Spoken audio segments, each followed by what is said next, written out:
Hey everybody, welcome back. Well, here we are once again in the PTM AC Customs Garage. Thanks for dropping by. Today we're going to get into talking about the hand missiles. These missile launchers are the P19 MLT-04, the P08 SPL-06, the Aperitif, and the FAL-66D. Obviously, these are all missile launchers that are held in the hand, but each one has a completely different style of fire and use. So let's jump into it, starting with the P19 MLT-04. Most basic and the first of the handheld missile launchers you will notice is the HML G2 P19 MLT-04. Don't let that fool you though, because of all the hand missile launchers, this one has the second highest DPS. It can be picked up for 80,000 credits apiece once the mission Attack the Watchpoint has been completed for the first time. You can find these equipped on a few ACs on Rubicon, V7 Swinburne's AC Guidance, Ring Freddy's AC Candle Ring is dual wielding them, G2 Niles Deep Down has one, and there's one on Thumdull Mayan's AC SG.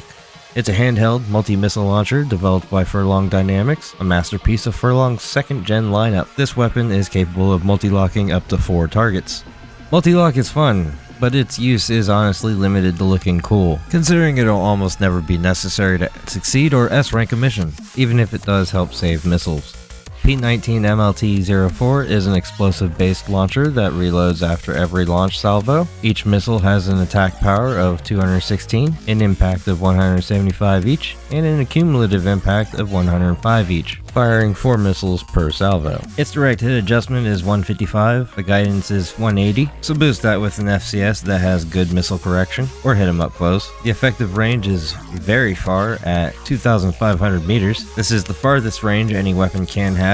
Its homing lock time is very quick at only 0.4 seconds. It has a max lock count of 4. You get 180 total rounds. It has a short reload time of 3.6 seconds. Missiles cost 150 credits each. It weighs 3,250 Miyazakis, and the energy load is 165. These are the most straightforward missiles to use. In actuality, you look in the general direction of your target, wait for the lock, and then pull the trigger. They're pretty great. Simplicity is power. These work great as close-range missiles, and as long as your FCS isn't completely useless for missiles, they will reach out and touch someone at great distance. It used to be the highest DPS hand missile launcher until another one, later on this list, was introduced. We'll get to that later though. Can't stop them. Submitting system query. Next up is the hard-hitting, head-splitting HMLG3 P08 SPL-06. This is available for 127,000 credits after you complete the mission Escape for the first time. So go and break out of snail jail already. The only AC to have this equipped is G3 Wuhuai's AC Lilong. I know I butchered that, but I'm moving on. So he gets to beat you up with it before you get to play with it. It's a handheld split missile launcher developed by Furlong Dynamics, an ambitious entry in Furlong's 3rd gen lineup. This weapon improves accuracy with missile payloads that split as they approach their target. I'm not sure what it is about these, but I have been drawn to use these for shorter range builds. The launcher fires explosive-based missiles that reload after each launch. The attack power is 1056. Bold of them to assume all of these little missiles will hit. I'd say more like 176 times 6. I'm going to do the math for them. The impact is 600, or 100 times 6, and the cumulative impact is 420, or 70 times 6. Split missiles excel at applying ACS strain. The direct hit adjustment is 145. Once again, guidance is only 180. I could have sworn the flavor text said this was a more accurate missile. The effective range is 1,425. The homing lock time is 0.6 seconds. It has a max lock count of 1. Each of those little missiles really only care about one target, and it's probably you. You only get 38 total rounds to save them for the main events. The reload time is 4 seconds. These missiles are a little fancier, so they cost 650 credits per missile. The launcher weighs 4,630 Miyazakis, and the energy load is 180. As I said earlier, even though they are effective out to 1,425 meters, I tend to use this style missile in close quarters builds, and it hits like a truck. But be sure to either hop, fly, or wait for the target to go airborne before shooting. Otherwise, 2 of these little guys will probably smack the ground before they hit the target once they split. So long as you avoid that, split missiles will help you apply generous amounts of ACS strain.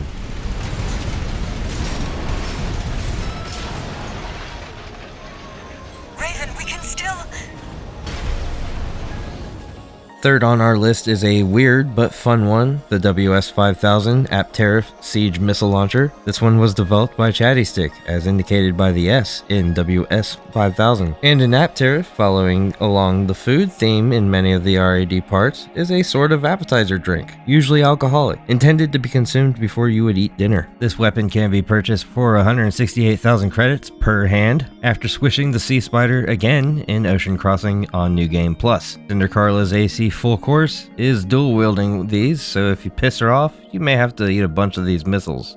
It is a handheld siege missile launcher developed by RAD. The missiles linger for a short while after launch before propelling themselves towards the target, allowing the user to effectively surround their target single-handedly.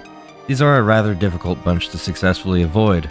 It's another launcher that fires explosive-based missiles that reloads after each salvo is fired. A nice salvo of 13 missiles, that is. It does 78 attack power per missile, so 1014 if they all hit. The impact is also 78 per missile, and the cumulative impact is 47 per missile, or 611 if they all hit. The direct hit adjustment is 155. Guidance again is only 180. The effective range is 1200. Its homing lock time is short at only 0.5 seconds. It has a max lock count of 1. You get 338 total rounds, so that's 26 trigger pulls, so don't let that trick you into just being all willy-nilly with the trigger. The reload time is 6.5 seconds. It has cheap missiles costing only 70 credits per missile. It weighs 4,600 Miyazakis and has an energy load of 165. So far, they've all been pretty cheap on the energy load. As described in the flavor text, you can use this to try and surround your target, but the thing that really makes it useful is how difficult the timing is to avoid these missiles, especially if used with other, more normal timed missiles.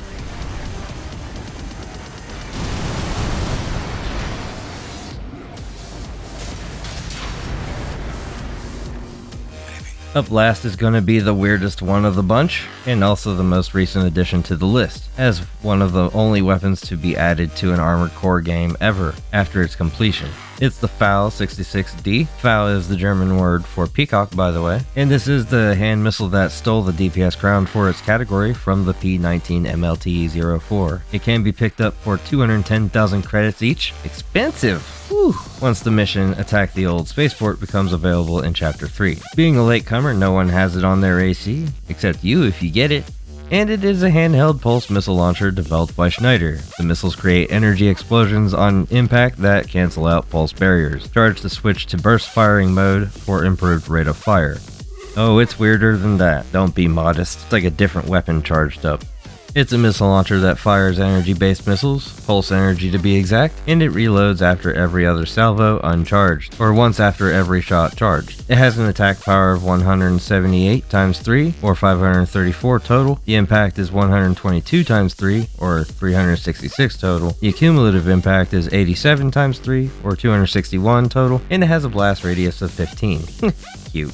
Charged up, it fires all 6 missiles with the same attack numbers. The totals become 1068 attack power, 732 impact, and 522 cumulative impact, that is if all of them hit. And they probably all will, if any of them do, because of how they work. Oh, and still only a 15 blast radius. The direct hit adjustment is 145, the PA interference is 187, which is pretty good when you consider the damage that it does. The guidance is a little lower than the others at 170. You don't really see better guidance until you look at the back-mounted missile launchers, and even then, it's only certain types that kind of improve it. The effective range is 1999 meters. Is it a Prince fan? I don't know, that's just a little exact. They have such a short lock time that you probably won't even be able to fire it unguided if there is a target to shoot at, with that 0.2 second lock time it has. Even though it could have had a multi-lock of 6, alas, it only locks on the one target. The charge time is 0.5 seconds, so why not charge it? You get 228 total rounds, which is 76 uncharged triggers and 38 charged shots. Its reload time is 3.3 seconds. So some quick maths. Let's see here. 3.3 second reload plus 0.5 second charge time. 1068 damage per charged salvo. Yep. It took the crown alright. The P19 MLT-04 was only 864 damage every 3.6 seconds. This does 1068 every 3.8 seconds. The missiles are 300 credits per missile. It weighs 3,630 Miyazakis and has a heavier energy load of 392. So it has two modes of fire, one that fires 3 shots at once, and the other that shoots a cascade of 6. But the other thing is the 3-shot uncharged shot is slower, and the missiles bloom out before heading to the target, and the charged 6-round shot shoots them quickly straight at the target. I'm not really sure what the use for the slow one might be, but a charged shot every 3.8 seconds is straight up nasty. New tricks, huh? I know you're laughing at me. What makes you... This isn't over. I hope you all enjoyed. If you did, leave a like and subscribe.